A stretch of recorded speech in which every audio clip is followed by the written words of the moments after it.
Welcome back to the Blue Line Report. I'm your host, Jack Bailey, and today we have a very special guest, Sportsnet's very own Kyle Bukauskas. Hey, Kyle. Hey, Jack. How you doing? I'm very good. Yourself? Man, can't be better. Pleased to be on with you. Thank you so much. So today we're going to be talking about one of the biggest trades we've seen in quite a while with Patrick Laine and PierreLuc Dubois, and we're talking about a little bit how Kyle got into sports media. So let's start off with that. How did you get your start? Well, first off, I got to say, Jack, you mind if I ask you, what grade are you in? I am in grade 8. Okay, so I was around, I think, the 10th grade when I first started having thoughts about getting into this field. And I remember sitting in my room on my computer and setting up, like, I was just going to try doing like a sports cast that you would hear on the radio. And I had my dinky little microphone set up and I hit record and I'm just sitting there like, I didn't even know where to begin, like what to say, how to introduce myself, nothing. So the fact that you got this going on in the 8th grade is impressive, man. You're well on your way. Thank you. So that's where it started for me. You know, I loved acting as a kid. I loved drama class in middle school and high school and being able to perform in plays. And I don't know, maybe that's kind of where the comfort being, you know, behind a microphone or in front of a camera maybe first started, even though it's a completely different setup being on stage than what I do now for Sportsnet. But I just obviously I grew up playing hockey and played a little baseball, golf, all of that, mountain biked a lot. So I love being active. I love sports. I love watching it. And so for me, I mean, my big influences growing up were, you know, Jay and Dan at TSN. And there was a guy out west that worked for Sportsnet for a number of years called Don Taylor. And he was an absolute, you know, mastermind when it came to crafting highlight packages and how he would deliver the sports on a nightly basis. And it was must-see television for a lot of people out on the West Coast, where I grew up on Vancouver Island and throughout British Columbia. So that's kind of where the spark first started for me, Jack. And you know, I went to school after I graduated high school at SAIT, the Southern Alberta Institute of Technology in Calgary, for 2 years, and took a broadcasting program there. And you know, I was fortunate kind of towards the end of my time there. I happened to meet somebody that had a connection with Sportsnet. And at the time, I just thought I was going to be able to have, you know, my demo reel seen by somebody, you know, who was a news director at the time in Toronto for SN. And I thought that would have been the coolest thing, just to get some feedback from somebody in that position. And, you know, it ended up a few months after that, I wound up getting flown out to Toronto for an interview and an audition with the company. And that was back in 2013. And over the course of that summer, I kind of waited to hear if they were going to hire me or what the plan was going to be. And ultimately, they decided they were going to move me out to Toronto to begin my career there. So that's kind of how it started. And I was very fortunate to kind of get in a, you know, a real enviable position, or a position that I thought was years and years down the road for myself, you know, when I was still just 20 years old. And that's kind of how it started. And I've been loving it ever since. So you now work for Sportsnet, and at almost every intermission and before games, you always have your little segments, like in front of the ice and stuff. Mm-hmm. How many takes does that, or do you just get it first take, or do you like, are there many takes to try to get all that out? Well, it depends, right? Like on the broadcast, it's all live, right? So either you get it in that moment, or if you screw up, you know, the entire nation sees it on a national game, right? So there's pressure to want to make sure when you come to air, you get it right. So certainly in the lead up to that, I'm going over what I want to say in my head and even out loud a little bit, multiple times, just to make sure I've kind of thought out how I want the hit to go and the real, you know, the key points that I want to hit on, whether I'm teeing up a game or maybe something that we're doing coming out of an intermission just before the start of a period. You always want to make sure you're prepared. But, you know, on the off day stuff, you know, if you're filing a piece that'll run on Sportsnet Central that night, that's usually taped, right? So it just depends on the day, man. Like sometimes you get it there in front of the camera and bing, bang, boom, you're out of there, one take wonder, and off you go and you're on your way home. And other times you're sitting there, take 8, take 9, take 10, and you're going, what have this has been a horrible mistake. This was not the career I should have chosen. I am not cut out for this. So it changes from day to day, but I just try to you know, keep my cameraman's thoughts in mind as much as possible. You know, the fewer takes that I have to do, it's less work for him, but having to sift through to find the one that was actually half decent that they can send back to the shop. So what's the preparation like for a game night?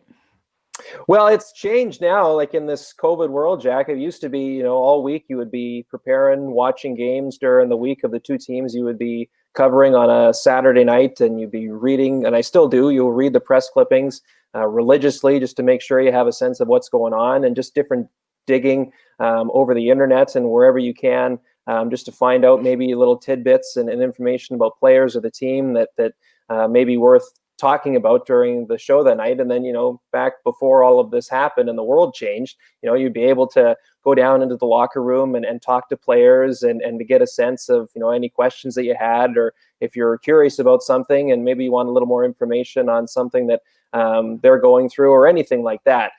You had the opportunity to do that. Now with all that taken away, you've got to get a lot more creative in trying to find something that it can be presented during the show, right? Like we're in the world now where everybody's logging on to the same Zoom calls, and all the media are getting essentially the same clips, the same sound bites from the same people each and every day. And so the challenge for us is, how do we differentiate ourselves on a weekly basis? The producer that I work with predominantly on Saturday nights, his mindset is, give them something that they can't get anywhere else, right? So it's a great mindset to have going into a Saturday night broadcast, because it is Hockey Night in Canada, and you want it to be special for people that tune in. You want it to be different from all the other shows and hockey broadcasts throughout the week.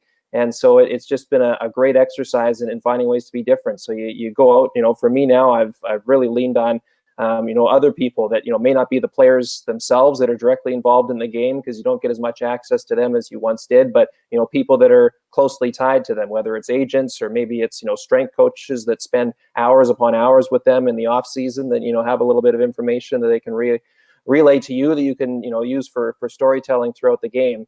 That all goes into it, right? It's just as much preparation as you can, and many different little storylines or tidbits, anecdotes that you can bring to a game. And then you let the game unfold, and what you get into the show, you get into the show. And as long as you can walk away saying, we felt that we were as prepared as possible for whatever the night brought us, then I think you can say, you did a pretty good job.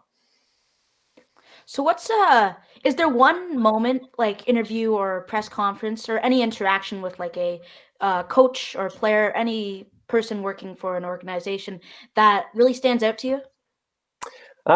Yeah, there's a few, right? I mean, there's some that probably were, in the age of social media, probably got a lot more play than others. But I mean, there's always some that continually come back to mind. I mean, the one that I talk about often is, having the chance to interview someone like Henrik Lundqvist in the playoffs back in 2017. I did their 2 playoff rounds against Montreal and then here against Ottawa, and being able to talk with him in the immediate aftermath of a win. And he was a guy that, as wore his emotions on his sleeve, right, when he played and certainly after he played when talking about it. And it was just, you always felt you got a real honest assessment from him.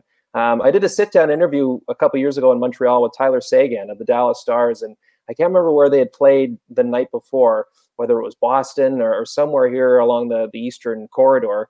And, flew in, got into Montreal late, and the interview was supposed to be at like 8:30 a.m. So I can only imagine what time he would have gotten to bed the night before after playing and then traveling, and then you get into the hotel room and how long it takes a player to wind down after that. But he comes walking in, and we're like in a little conference room in the hotel set up for the interview. And he's got like his pea coat jacket on, his toque on, like he looks like he just rolled out of bed and threw clothes on. And he sat down there, and you can tell he's kind of, understandably, a bit groggy and half asleep. And I'm going, geez, like, are we really going to get anything out of this interview?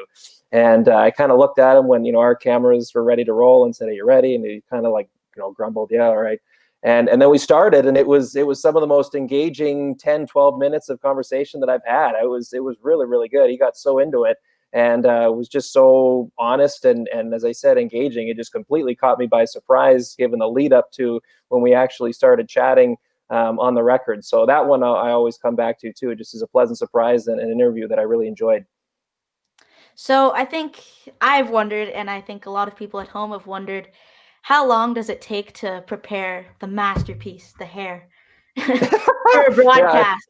yeah, I've got it under wraps today, Jack. Yeah, I didn't even bother putting in the time, but just thought I went for a different look today. It had nothing to do with the fact that I was coming on your show, because I'm a big fan of what you're doing, man.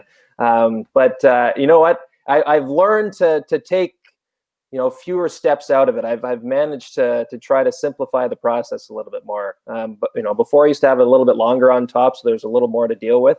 But now, I don't know, 10 minutes or so by the time you get it dry, and then work a bit of product into it. And I mean, I'm very fortunate that I've got my mother's hairline, and she comes with a very thick head of hair, and my brother and I both got that from her. So the only thing is, like, it takes a while to kind of muscle it into place, because it tends to put up a fight sometimes.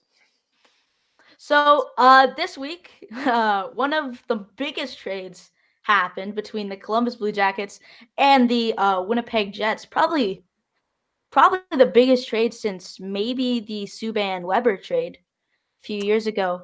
Could be, yeah. Yeah, That's fair to say. that sent Line and Jack Roslovic to Columbus for a third-round pick and Pierre-Luc Dubois. An important note in that trade is Winnipeg did retain 27% of Line's salary. What are your thoughts on this deal?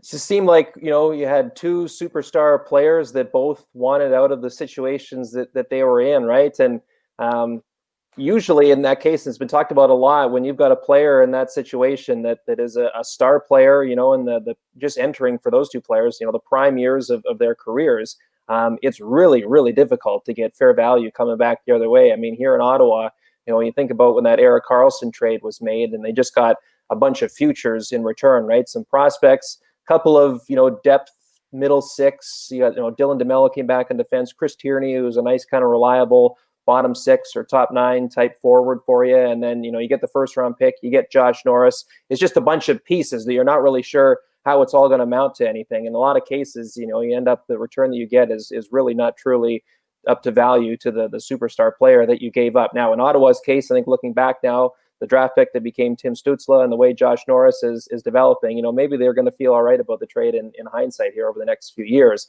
But it's just tough to do. So the fact that you're in a situation now where Pierre-Luc Dubois wanted out of Columbus, Patrik Laine wanted out of Winnipeg, and that it was a known thing that's what those players wanted. The fact that these two teams, Kevin Cheveldayoff and Jarmo Kekalainen, were able to come together and make this deal. At least they knew it was always in their back pocket. And so for them to make this trade, I think it's great. Good for Columbus. Like, they're getting a pure shooter, one of the best pure goal scorers in the league right now, other than an Austin Matthews or an Alex Ovechkin. And now Winnipeg, I mean, if you look at their middle of the ice, I don't know if they've got a better lineup of centermen in their forward group than anyone else in this Canadian division. So this is a deal that potentially could work out fabulously for both sides in the long run. So how do you think a player like Patrik Laine will respond to one of the most widely known tough coaches in John Tortorella in Columbus? It's going to be a great experiment, I think, Jack. It's going to be fascinating to watch, right? I mean, Tortorella is a guy that, you've seen some of the great players over the history of the game, right? It had Brad Richards and Vinny Lecavalier and Marty St. Louis in Tampa, and they've had, some other star players, and, Marian Gaborik and Ryan Callahan, some other big names in the Rangers when he was there with them. And now here in Columbus, the thing you get from a lot of those guys is certainly he can be tough on you, but he also can be very fair at times, and he's just trying to get the best out of the group. Now, certainly it's clear that some of his practices in doing that don't always go over well with the players, but it's going to be fascinating to watch. I mean, Laine was a guy who felt should have had. He's a bit of a different cat, of course, which I'm a fan of. But he's a guy that wanted the top minutes, that wanted the big role in Winnipeg, that ultimately felt he was playing behind some players there towards the end, and I think that's ultimately what led to the change in him wanting to head off somewhere new. But he's going to get that opportunity here in Columbus. So what a great chance for him to prove to a difficult, but I think in a lot of times fair coach that he's capable of handling that role. So it's going to be fun to watch, I'm telling you. Were you surprised of the way the Columbus Blue Jackets handled the Pierre-Luc Dubois situation of only playing him 3 minutes and then sitting him the next game? Not really surprised. No, like, you could, especially in the weeks leading up, and in some of the comments that Tortorella made, and clearly, he had made his bed, and it had been known that the player wanted out, and Tortorella didn't have much interest in coaching a young player that didn't have much interest in being around the team anymore. So, I think the one thing for a coach is he was their number one center there in Columbus. So if he was still playing like one, then you play him the role that you normally would. But I mean, we all saw that infamous final shift with Columbus, right? Just the effort wasn't there. He was not in the right headspace. And so for a coach, you're going, I can't play a guy like that's giving me that kind of effort, because what message does that send to the other 17 players on the bench, right? So at the end of the day, for me, it wasn't a big surprise, no. So what do you think is just the major difference between the style of play last year and just the style of play this year? And do you think like the whole everything outside of hockey has really affected the style of play, or do you think it's more just it's just hockey, it's the same thing and something Across along those lines? across the league in general? Yeah. Yeah, it's it's there's been some real, I think inevitably at the start of the last few years now, you see goal scoring go up, right? Because his teams haven't quite got their defensive structure down yet, and the offensive players are feeling really good about themselves, and they're managing to find open areas of the ice, and they make goaltenders pay because they've been working on their shooting all off season. But it's just a different vibe being in those empty building, man. I'll tell you, like just doing the playoffs last year between Toronto and Edmonton, and now doing, being able to work a few games early on this year.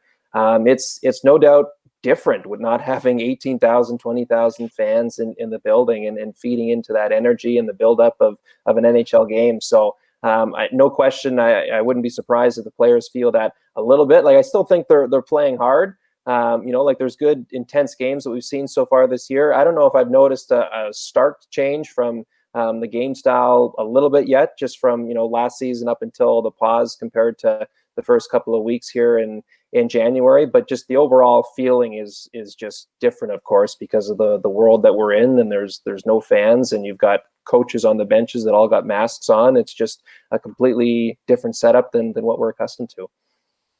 So last night, and for anyone wondering at home, we are recording this on the Monday. The Leafs played the Flames, and at the end of the game, there was a mix-up in front of the net, and there was a play that's been scrutinized a lot on social media from Matthew Tkachuk kneeing Jack Campbell in the head. Do you think this was a dirty play, or do you think he was pushed on by TJ Brodie? I think there is. Now, I never played a super high level of hockey, but certainly know as a player that eventually found out that his success offensively was going to come like the closer I got to the net. If a defenseman's hitting you from behind into their own goalie, I know for myself there was that feeling of, well, I'm getting pushed in here, so it's the other guy's fault that I'm going into your goaltender here. It's not me doing it. So certainly you would feel a little bit that from someone like Matthew Tkachuk, who likes to play on the edge and likes to mix it up in that way. So getting a little bit of backside pressure there from Brodie certainly didn't help things, and I imagine he didn't make much of an effort to get out of the way there too, right? Like, and it was tough too on top of that, and I don't know if Tkachuk was aware of that or not, but you saw the looks of Jack Campbell there. It seemed like he overextended his left leg on the one play just a few seconds before, and he was laboring just to stay on his feet. And then all of that happened. So I think it's just the case of a player that is playing on the edge, that, it's a team that was pushing for a tying goal in the moment. Sometimes do you cross the line a little bit? Yes. And I think that's, part of the reason that what makes him such a good player, and that he can drive the opposition nuts. But you do have to be careful, because, the goaltenders need to be protected in this league. And you certainly, shouldn't be in a case where you've got another player, completely on their knees on top of their back, right? Like, you got to draw a line there somewhere. So I don't know what's going to come of it, and I'm sure he will be reminded of it the next time Calgary and Toronto play each other. But man, it was just another chapter in the Tkachuk saga that just makes him such an intriguing player. Yeah, I was very surprised. Like, I get why you'd want to keep in a goaltender like Jack Campbell, who's obviously fighting for a spot, trying to become that number one goalie in Toronto. I was kind of surprised that they left him in for the last 30, 40. Yeah.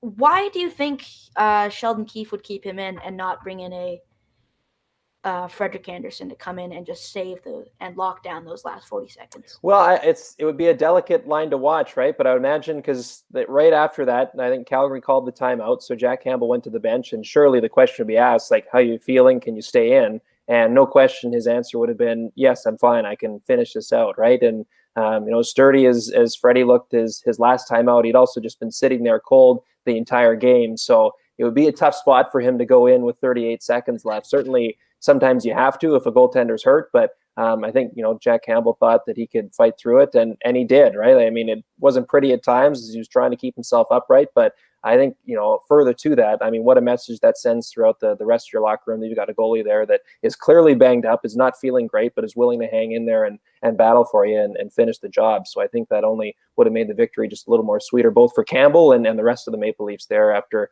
kind of a difficult scenario, playing so many games right off the hop the regular season, then an afternoon game in Calgary to kick off a lengthy road trip for them. Do you think there will be punishment from the player safety, and do you think there should have been punishment from the refs at the time on the Tkachuk play? Yes. I mean, it's funny. I remember seeing it, and then you kind of got to go back and look at it. I didn't really look at it too closely after the fact. But further discipline, I doubt it. And should there have been a call, it's tough. Certainly you can, like, the player and what he's capable of and how he likes to mix it up. So I think that certainly can play into what the referee sees in the moment. But ultimately he felt that it was just a group of players battling in front of the net. You got a player battling, trying to score a tying goal, and there's so much of it that I think you got to just allow to play on. So certainly it could have. When you saw like the knees on the back there, you went, well, that's might be a little too extreme here, but ultimately they deemed there wasn't a call. I mean, it's easy for me to say from my couch, but I don't think in terms of anything further we'll see anything in that regard. So were you invited to the bubble or in the bubble? I wasn't. No, I was not in. So we didn't have anybody in the first what would have been two rounds of the playoffs, and then Scott Oak, our senior rinkside reporter, rinkside host, he went in the Edmonton bubble during the conference final and then Stanley Cup final. So he was our man in the bubble, and I was the person on the outside. So I didn't get a chance to go in, but certainly a lot of our production crew and technical crew were in there, and they were keeping me posted of what life was like inside there. If you were given the decision, do you think you would have gone in, or would you have stayed? No, I would totally. I would have. Yeah, it's. I know it wasn't an easy, especially in Edmonton, where like there really wasn't much to do.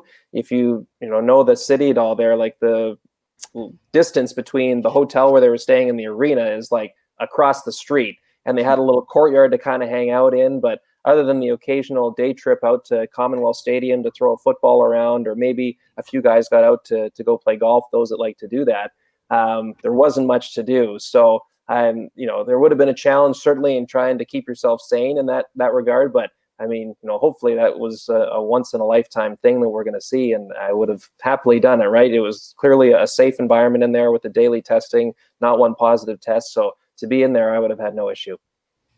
Yeah. So on average in a week, how much are you traveling? Right now, not much, man, right? Like it's just, we're certainly at our company, we're trying to limit the amount of travel as much as possible. So for me, I mean, I'm not sure yet what the entire season will look like for me when it comes to working games, but right now my feeling is my travel the extent of it will be, driving from Ottawa to Toronto or driving from Ottawa to Montreal, right? And, you compare that to what it was beforehand where, mostly I was getting on a plane every week on a Friday, doing a game on a Saturday, and flying back home on Sunday. And sometimes there'd be even a little extra in between. And then playoffs rolled around and you're airplane, airport, hotel, arena nonstop for the better part of 2 months until the Stanley Cup is handed out, right? So right now, obviously, that has been scaled back big time because of what's going on, and it's necessary. So, but I'm okay with that. A little more time here at home, and I don't mind driving every now and then. So it's a nice little way to go about things for the time being. Are there any arenas that you just love to be in and just love to broadcast in? Oh yeah, like Bell Center in Montreal on a Saturday night, like it's tough to get much better than that, Jack. And having the chance to be in Vegas a couple of times, I haven't been there much, but the rink there is second to none. It's the whole vibe, and like walking down the Vegas Strip, and you're going like, I'm going to a hockey game right now. This is bananas. There's a few that just really get your juices going. I really like Tampa.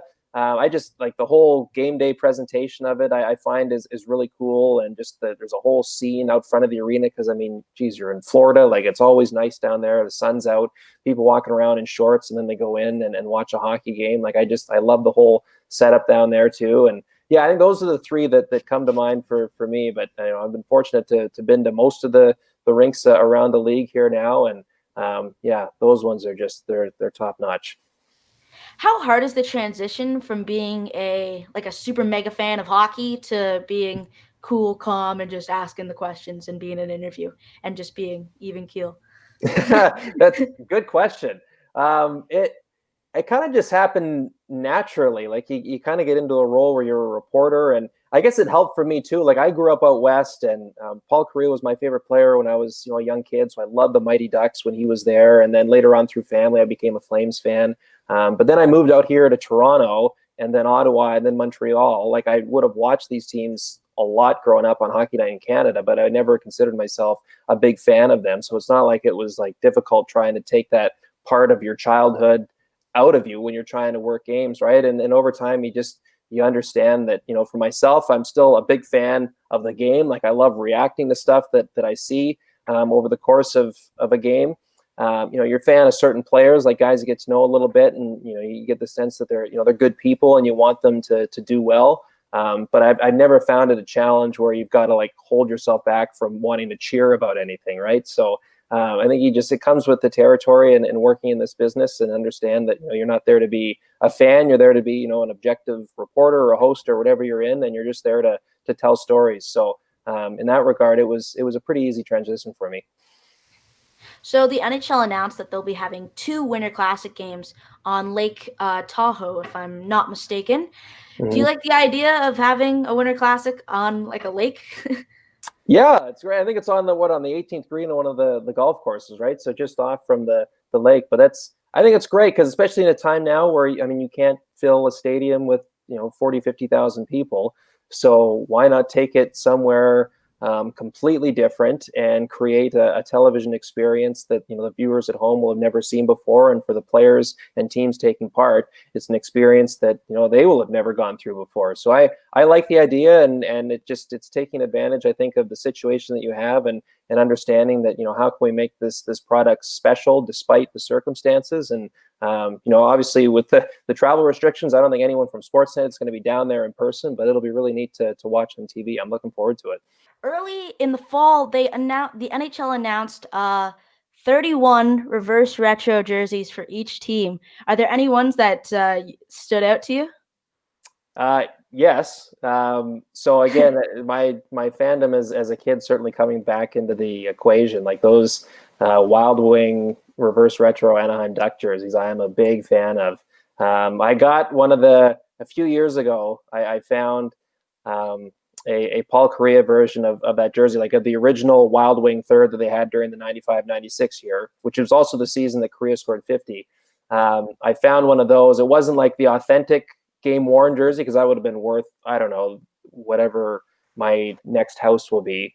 But I found like a replica one that was very well kept, and so I got that as part of my collection. And so to see them go back to that logo, I love it. My younger brother actually is still a big Ducks fan, so that was one of my Christmas presents to him this year, was getting him one of those jerseys. So they look slick. I mean, there's a few that look really cool. Obviously, the Avalanche with the nod to the Quebec Nordiques is really neat.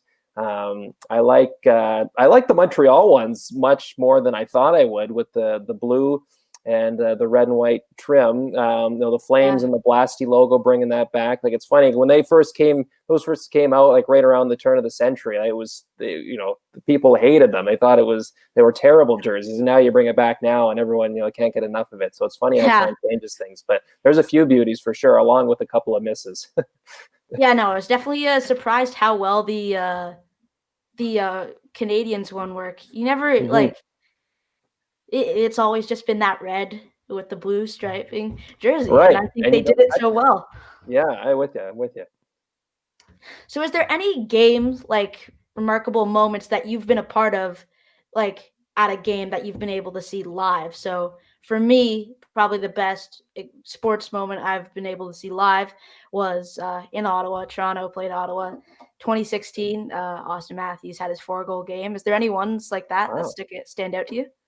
Yeah. Do you keep the ticket stub from that game or any other memorabilia? Yeah. Yeah. Yeah. Have that Yeah. ticket stub. Yeah. Good on you. Man, I've been lucky. I've been to a few different ones that have been memorable. I mean, I think being in Vegas, seeing the Stanley Cup handed out was again like a highlight. Like seeing Washington win it, for me, like I was still. I mean, when Alex Ovechkin came into the league in 2005, like I was just kind of entering my teens at that time, and in a lot of ways, kind of grew up watching him go head to head with Sid, and Sid won his cups early on in his career, and Ovechkin was, for so long trying to get over that hump. So just having that kind of connection again, not that I was a huge Caps fan or Ovi fan or anything like that, but certainly appreciated what he did, and to kind of witness all of that finally come to a head, and for him and that organization to finally win a Stanley Cup, it was a neat moment. And again, just being in Vegas of all places for that to happen. I mean, what a unique experience. And we saw the partying that they did in the aftermath of that. And Yes. we had a really, really special dinner there, the whole Sportsnet crew at one of the hotels there in Vegas, and just That's a awesome. beautiful, beautiful view where we were all together and just kind of celebrating, because you do put in a lot of work into the job. Like I know it's not nowhere close to what the players or the teams, the coaching staff and executives put into, but you do put a lot of effort in trying to make the shows as good as possible, whether you're someone who's on the air or in the production truck or one of the technical crew members set up around the rink. It takes a lot of effort to make this stuff happen. So it was neat to kind of have that dinner with everybody and stuff like that. I always really do appreciate and will remember for a long time. And my last question for you is, do you have any advice for someone who wants to work in sports media? Well, I think be versatile, right? That's the one thing we're learning here, especially now more so than ever. It was already trending that way for a while, but think about just in the last year, how many of us working in this field now have to figure out how do we, conduct interviews from home? How do we do all the technical stuff that we never had to worry about, from making sure that our shot is properly lit, is our audio okay, all of that stuff. That plays a role into things. Someone I think like yourself is a great example of starting a podcast and just getting reps in, right? That was the one advice that I kept hearing early on when I first got started. Just get reps, whatever you can get your hands on. Get doing, because it'll only make you better down the road. Like when I was going to school in Calgary, I mean, hockey was my first love, and thankfully we had the opportunity to like broadcast our own varsity games there on campus. But I also did basketball and I also did volleyball, and I knew next to nothing about those sports, but I just wanted to do it because I wanted to try it. So I think that's the type of mindset that goes a long way into making yourself into someone that's attractive in what an employer would want. And beyond that, I think you just be someone that's easy to work with. And I know that's simple to say, but a lot of times it can be hard to do, because this job can present some pressure situations, or maybe situations where there's a bit of stress, or you're a little bit tired and you're not really feel like working today, but you've got to find a way to bring it. And if you can do that with a positive attitude and to be somebody that other people enjoy being around, that can only help you in the end, and help the team in the end as well. Like I certainly know that I've been very fortunate to get some really, really neat opportunities over the course of my career. And there's been times, at least looking back, where I go, I probably wasn't ready for this opportunity when I got it. I maybe was a little too green still. But I think that I was someone that was going to work hard, and the people that were in charge of making that decision and giving me that opportunity knew that. And I just wasn't going to be someone that was going to let them down. So if you can kind of carry that type of work ethic and that type of mindset, I think you're going to set yourself up for what's hopefully a successful career, if that's what you so choose. Thank you so much for coming on the podcast. I had a great time. Yeah, me too, Jack. It was a pleasure, man. Thanks for having me. Yeah. And coming up next, we have another segment of Hockey Talk with Ono Kane. We'll be right back after this break.